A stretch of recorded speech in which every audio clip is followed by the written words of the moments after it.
oozing fetal chickens onto recycled cardboard. I am in no mood for this. I've had a very long week, and I need 2 eggs to make brownies and not a nest of slights from the universe. Next to me, a woman is holding her baby. Is sleeping, her face pressed into her mother's arms. One eye partially open, lips pursed and shining in saliva. I can smell the mixture of powder and plastic as the woman looks at the eggs, her face revealing similar dismay to mine. I wonder about her baby girl. What she will look like, what crazy clothes she'll wear, what she'll be like, and most of all, what she would be like if she were my child. I would call her Elise, and she would be born in the summer in order to not have a Christmas birthday like me and Jesus.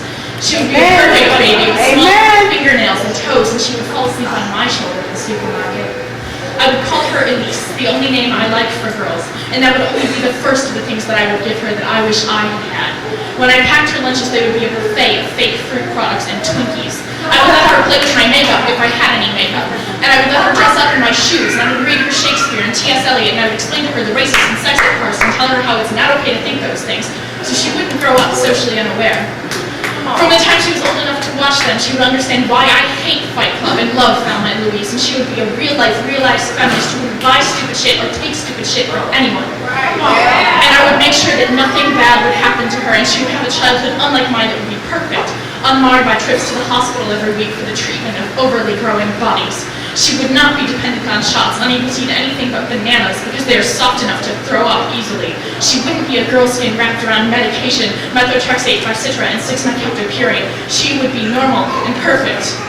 In a banal and utterly unironic way, 6-methylpurine has allowed me to live and have a life with which to fantasize about babies in the supermarket who will never live through leukemia because they're not ever going to be alive.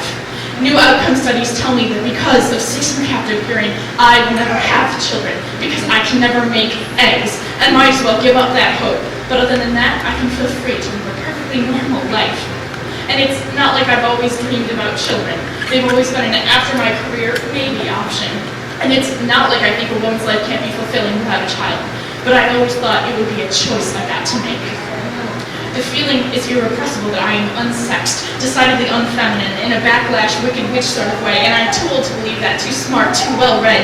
But despite my raised consciousness, I wonder what it means to be a woman if I can't have children. Can I still be attractive if my reproductive abilities are questionable at best?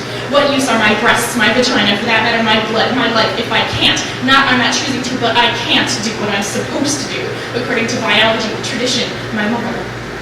And most of the time I can live with these fears and dismiss them as primitive, unfounded.